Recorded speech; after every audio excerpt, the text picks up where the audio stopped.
안녕하세요. 10월 23일 금요일 새벽 예배를 하나님께 올려드립니다. 기도하십니다. 예수님 감사합니다. 오늘 이 아침에도 믿음으로 하루를 시작하며 은혜로 살아가게 하시니 감사합니다. 영혼의 빛 되시고 양식 되시는 하나님의 능력과 은혜로 우리 영혼이 풍성하게 하시고 담대할 수 있도록 이 시간 말씀하여 주시옵소서. 깨닫고 순종할 수 있는 힘을 허락하여 주옵소서.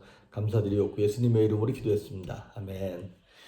우리의 찬송가 469장, 새 찬송가 412장, 내 영혼의 그 기 깊은 데서, 412장, 내 영혼의 그 기 깊은 데서, 내 영혼의 그 기 깊은 데서 맑은 가락이 울려나네. 하늘 곡조가 언제나 흘러나와 내 영혼을 보이사네.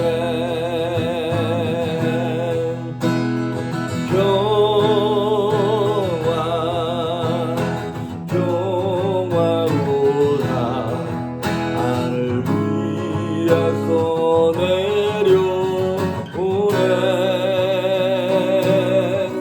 그 사랑의 물결이 영원토록 내 영혼을 덮으소서. 내 맘속에 솟아난 이 평화는 깊이 묻힌 고백보다 나의 고아를 캐내어 가져갈 자 그 아무도 없으리라. 3절 내 영혼의 평화가 넘쳐나는 주의 큰 복을 받으리라. 내가 주야로 주님과 함께 있어 내 영혼이 편히 쉬네.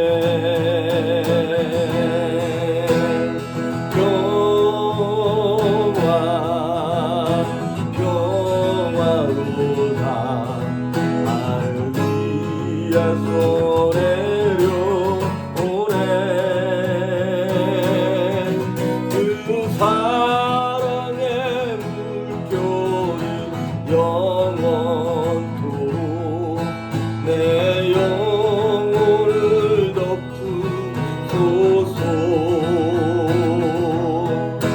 이 땅 위에 험한 길 가는 동안 참된 평화가 어디 있나. 우리 모두 다 예수를 친구 삼아 참 평화를 누리겠네.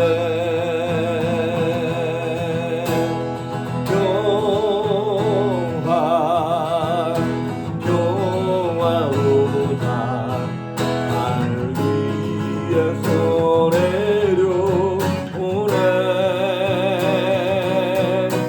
그 사랑의 물결이 영원토록 내 영혼을 덮으소서.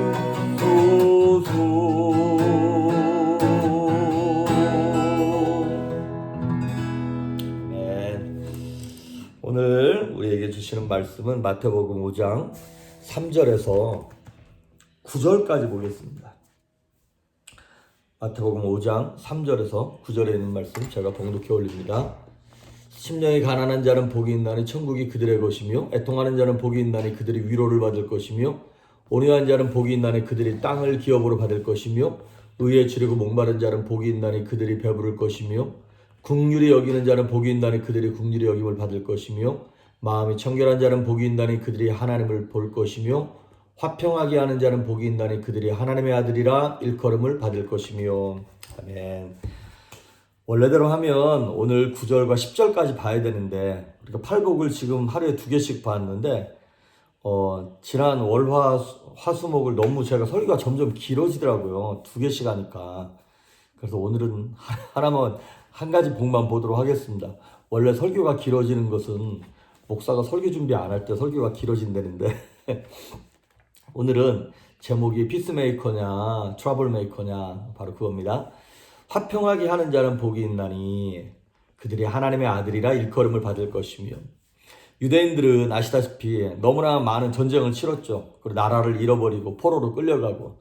그래서 그 사람들의 소원, 그게 뭐냐면 평강이에요. 평화예요. 좀 아무 일 없이 좀 평안했으면 좋겠다. 사실 우리 민족도 5,000년 역사 가운데 2년에 한 번꼴로 외침을 받았다 그러죠. 그래서 우리나라 사람들도 늘 인사가 그거잖아요. 안녕하십니까? 안녕하세요. 안녕히 계십시오. 이게 다 뭐예요? 예, 아무 일 없기를 바랍니다. 평안하기를 바랍니다. 바로 그 뜻인 것이죠. 그러니까 유대인이나 우리나라 사람들이나 약간 그 성향이 비슷한 것 같아요. 어떤 많은 일들 때문에 평안하지 못한. 그리고 지금도 저와 여러분들이 오늘 하루도 아무 일 없이 아무 걱정 없이 살았으면 좋겠다. 뭐 이런 것이 우리의 또 소원이기도 하지 않습니까? 그래서 유대인들은 늘 인사할 때 샬롬 이런 말을 하죠. 평안하십니까? 이런 뜻이에요. 예루살렘도 그게 원래 샬롬에서 온 거예요. 평화의 도시, 평강의 도성이라는 뜻입니다. 자, 그러면 거기서 말하는 샬롬, 평화, 평강, 무엇이 샬롬일까? 그리고 이 샬롬의 오리진, 어디서 오는 걸까? 성경은 너무나 간단하게 얘기하고 있습니다. 이사야서 9장 6절에 보면 앞으로 메시아가 올 건데 그 메시아에 대한 얘기를 쭉 해요. 한 아기가 우리에게 태어날 것이다. 그러면서 그 아기에 대한 별명을 쭉 얘기해요. 이렇게 얘기합니다. 기묘자다, 모사다, 전능하신 하나님이다, 영존하시는 아버지다, 그리고 평강의 왕이다, 이렇게 말해요. 아기의 이름이 영원하신 아버지래요. 좀 이상하죠? 근데 또 한편으로는 전능하신 하나님인데 평강의 왕이다.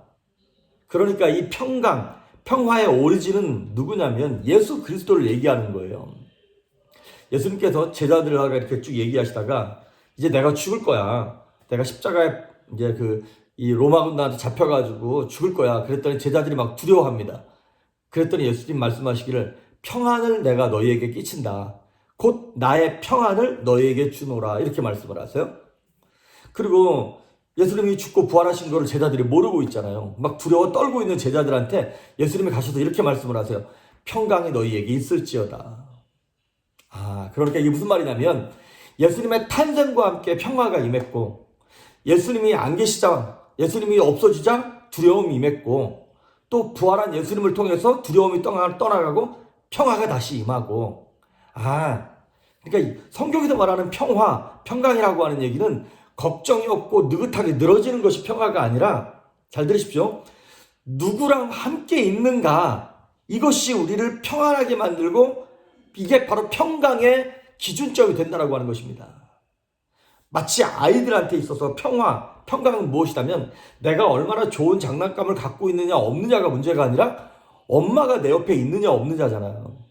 애들이 자기가 좋아하는 장난감 막 갖고 놀다가도 두려워 보니까 엄마가 없네? 그 순간 애 막 울기 시작합니다. 야, 네 손에 이 좋은 장난감 있잖아. 근데 그거 쥐어줘도 엄마가 없으면 무섭고 두려운 거예요. 그런 것처럼 우리 인생 속에 하나님이 말씀하시는 진정한 평화, 평강은 어떻게 오는 겁니까? 오리진이 어디예요? 예수 그리스도예요. 예수 그리스도가 길이고 진리고 생명이 되시는 것처럼 예수 그리스도 그분이 오셔야만 우리에게 평강이 임합니다. 내가 갖고 있는 건강도 물질도 가족도 뭐도 아무리 다 완벽하게 있어도 예수 그리스도가 안 계시면 가지고 있는 것들로 말미암아 우리가 평안할 수 없어요. 그래서 먼저 이루어야 할 필수적인 평강, 화평이 있는데 뭐냐면 하나님과의 평강입니다. 즉 하나님과의 관계가 뻥 뚫려야 돼요. 그래서 그분이 내 안에 들어오셔야 돼요. 창세기에 보면 가인이 아벨을 쳐 죽입니다. 가인 입장에서 자기 동생 아벨이 얼마나 미웠으면 죽이기까지 했을까 싶지만 자기 동생 아벨이 미워지기 전에 무슨 사건이 있었어요? 하나님과의 관계 속에서 하나님이 내 예배를 안 받아주시는 거예요. 그 하나님과의 관계가 뻥 뚫리지 않으니까 하나님과 불화한 상태에서 자기 동생 아벨이 무슨 이쁜 짓을 해도 소용이 없어. 이건 미워 보일 수밖에 없는 것이죠. 욥기에 보면 22장 21절에 이렇게 말씀하고 계신 거죠. 너는 하나님과 화목하고 평안하라. 그리하면 복이 내게 임하리라. 성경은 이렇게 얘기하고 있습니다. 너는 하나님과 화평하고 평안하라. 그러면 복이 내게 임하리라. 진정한 평화는 내 노력에 의해서 이루어지는 것이 아닙니다. 결국에는 어디서 이루어지는 걸까요? 예수 그리스도의 십자가 위에서 그 평화가 이루어지는 거예요. 십자가 위에서 어떻게? 십자가의 사건으로 말미암아, 피 흘림의 사건으로 말미암아 하나님과 우리 사이에 가로막고 있던 죄의 담이 무너짐으로, 그것이 사라짐으로 말미암아 하나님과 내가 평강한 관계가 이루어지는 거예요. 죄로 말미암아 내게 오실 수 없었던 예수 그리스도, 평화 자체이신 그분이에요. 죄의 담이 무너짐으로 내게 들어오셔서 내게 평화를 허락하시는 것이죠. 처음에 에덴 동산은 완벽한 평강의 상태였죠. 근데 죄가 딱 들어오는 순간 평강이 깨져버리는 것이죠. 그렇습니다. 죄가 들어오니까 아담과 하와가 눈치를 보기 시작하는 거예요. 그 전에는 그런 거 없었거든요. 하나님이 아버지가 되셔서 평안하고 즐겁고 자유로웠거든요. 그런데 죄가 들어오는 순간 눈치를 보기 시작하고 두렵기 시작하고 숨기 시작하고 수치감을 느끼기 시작하고 불안이 들어오기 시작하는 것이죠. 그렇습니다. 혹시 지금도 무엇인가 신경 쓰여서 잠이 안 오고 불안하고 걱정되고 평안하지 못하는 분들 계십니까? 먼저 해결해야 될 것이 있습니다. 평강의 근원 되시고 평안의 오리진이 되시는 예수 그리스도를 심령 가운데 모셔드려야 됩니다. 그분과의 관계가 뻥 뚫려 있어야 됩니다. 죄의 문제가 해결되어야 합니다. 그러고 난 다음에 해야 될 일이 있는데 무엇이냐면 사람 사이의 평강을 이루어야 하는 것입니다. 고린도후서 5장 18절에 보니까 하나님은 우리에게 화평의 직분을 주셨다 그랬어요. 그러니까 우리가 가는 곳마다 불안했던 곳이 평안해져야 돼요. 우리가 가는 곳마다 싸웠던 사람들이 화해해야 돼요. 그런데 우리가 가는 곳마다 평안했던 곳도 막 시끄러워지기 시작하고 나 때문에 막 누군가 싸우기 시작하고 분란이 일어난다? 그러면 평화의 자녀가 아닌 것이죠. 로마서 12장 18절도 보니까 할 수 있거든 모든 사람과 더불어 화평하라 이런 말이 나와요. 하나님의 사람들은, 성도들은, 특히 주의 종들은 적이 있으면 안 돼요. 그러니까 이게 그 사람은 호불호가 명확해 이러면 사역하기 힘들어요. 왜냐하면 이게 말씀을 전할 때 나를 싫어하고 나에 대하여 불편한 마음을 갖고 있는 사람이 한 사람이라도 앞에 있잖아요. 말씀 전하기가 너무너무 힘든 거예요. 사역을 감당하기가 너무너무 힘든 거예요. 어떤 그런 차원에서도 그렇고, 여러분 같으면은 성도들 옆에 있는 사람들과 관계가 좋아야 복음을 전해도 우리 교회에서 집회가 있는데 이번 주 주일날 한번 나와봐, 이 말이 먹히지 않겠습니까? 그런 차원에서 우리는 모든 사람과 더불어 화평해야 할 의무가 있는 사람들입니다. 자, 그런데 문제가 있어요. 화평하고 싶어요. 그런데 화평은 그냥 되는 것이 아닙니다. 그럼 어떻게 해야 되냐? 화평의 조건이 있어요. 무엇이냐면 희생이 따라야 합니다. 더 쉬운 말로 말하면 손해를 감수해야 돼요. 마치 예수 그리스도께서 당신을 희생하시고 생명을 손해보심으로 말미암아 하나님과 우리 사이가 원래 원수였잖아요. 죄로 말미암아. 그런데 그 원수되었던 그를 예수 그리스도의 십자가 사건으로 허물어 버리심으로 말미암아 하나님이 예수님이 화목 제물로 되셔서 희생하셨어요. 죽으셨어요. 생명을 손해보셨어요. 그랬을 때 하나님과 우리 사이가 화평해졌던 것처럼 성도는 희생해야 됩니다. 손해를 감수해야 화평이 이루어지는 것입니다. 자, 운전하고 가고 있는데 앞에 있는 사람이 너무나 천천히 가는 거예요. 초보 운전자예요, 보니까.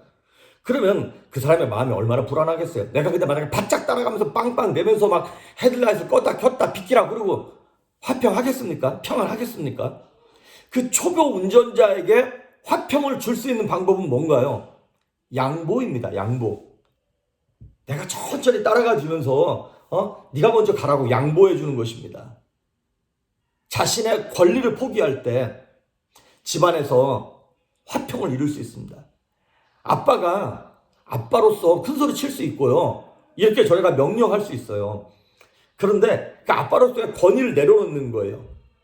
하고 싶은 말이 있는데 당연한 권리인데도 불구하고 손해를 감수하고 딱 권리를 포기할 때 가정이 평안합니다. 엄마가 애들한테 잔소리할 수 있어요. 그런데 그 잔소리를 딱 포기하는 거예요. 남편에게 잔소리를 포기할 때 남편으로 하여금 화평을 줄 수 있는 거예요. 아브라함과 롯이 그랬죠. 아브라함이 롯에게 양보했어요. 아브라함이 희생했어요. 물질적인 희생을 딱 감수할 때 하나님께서 롯에게 화평을 주시고 아브라함에 화평을 주시고 주변에게 아브라함의 인품에 대해서 알려주시는 것이죠. 다윗이 왕 되기 전에 사울을 죽일 수 있는 기회가 여러 번 있었어요. 그리고 죽여도 누구도 뭐라 그러지 않았어요. 그 다윗의 권리이기도 했어요. 그런데 그 권리를 포기하니까 하나님께서 다윗을 내 마음에 합한 사람이다라고, 그리고 온 이스라엘의 왕으로 추대될 때 다윗이 뭐 왕권을 무너뜨리고 추대된 거 아니에요. 자연스럽게 사울 왕권이 무너지고 이스라엘 12지파가 다윗을 왕으로 추대한 거예요. 그렇습니다. 희생할 때 사람 사이에 화평이 이루어지는 것입니다. 내 권리라는 게 뭡니까? 내 기득권, 내 복수심도 다 내려놓는 거예요. 그리고 뭐 다른 성도들과 관계가 좋게 하기 위해서 우리가 내려놓아야 할 것이 무엇이냐면 가십입니다. 가십. 남의 말하는 거 무조건 내려놓아야 돼요. 사실 가십하면 재미가 따라와요. 근데 그 가십의 재미도 포기하셔야 됩니다. 그래서 혀를 제어할 수 있어야 되는 것이에요. 그래서 우리가 교회 안에서도 그렇고 이제 또 좀 얼마 안 있으면 미국 안에 대통령 선거 있지 않습니까? 공화당이냐 민주당이냐 뭐 이런 모든 것들도 내가 할 말이 있어요. 내가 논리적으로 봐라 이렇게 해야 된다라고 막 상대 진영에 대하여 정치적인 정적에 대하여 뭐라 그럴 수 있어요. 근데 그것조차도 사실 내려놓아야 하는 것입니다. 가정에서도 그렇고 성도 간에도 마찬가지고 내 권리, 내 말이 옳은 것 같아도 좀 포기합시다. 두말할 거 그냥 한마디로 딱 줄여버리자는 것이죠.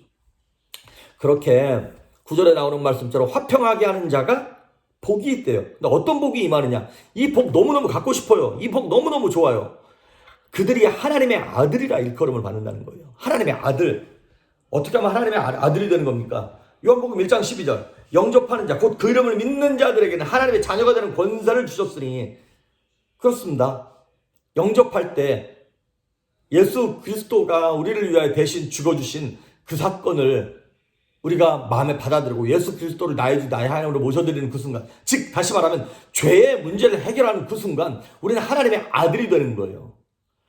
딱 하나님의 자녀가 되면 무슨 일이 벌어지나요? 하나님이 책임지십니다. 우리의 걱정도 고민도 근심도 두려움도 하나님이 책임져 주십니다. 막 꼬마 아이들이 사건 사고를 저지릅니다. 근데 걔네들이 책임지지 않습니다. 부모가 책임집니다. 그런 것처럼 우리 인생 가운데 여러 가지 사건 사고 터집니다. 근데 그거 누가 책임지신다고요? 우리의 부모가 되시고 아버지가 되시는 하나님이 책임져 주십니다. 그럼 우리 하나님의 아들이 되고 자녀가 되었기 때문에 나타나는 현상이 뭔가요? 자녀는 부모 닮아가게 돼 있죠. 그렇습니다. 우리 예수님의 제자가 되는 거예요. 그래서 예수님이 하셨던 것처럼 저와 여러분도 피스메이커가 되는 것이죠. 트러블 메이커가 아니라 평화를 만들어내고 어디 가든지 평강을 전달해주는 그러한 사람이 될 수 있는 것이죠. 오늘 하루를 여러분 사시면서도 담대하되 평안하셔야 됩니다. 어딜 가든 평강의 도구로 쓰임받기를 바랍니다. 그러기 위해서 여러분이 먼저 평안하셔야 되죠. 내게 평강이 없는데 누구에게 평강을 전달합니까? 죄의 문제가 해결되어야 돼요. 그리고 하나님과 나 사이가 어떤 관계인가를 깨달을 때 하늘로부터 내려오는 평강과 평화로 말미암아 주님의 영광과 역사가 여러분을 통해 나타날 수 있기를 주의 이름으로 축복합니다. 기도하십니다. 예수님 감사합니다. 화평케 하는 자가 복이 있다 하셨습니다. 하나님과 먼저 화평하고 평강하게 하시며 또 주님의 자녀가 됨으로 말미암아 주변 사람들과 화평하고 평안하게 하셔서 하나님의 자녀로서의 권세와 능력과 영광을 크고 아름답게 드러나는 담대하고 평안한 하루 되게 하여 주시옵소서. 감사드리옵고 예수님의 이름으로 기도했습니다. 아멘.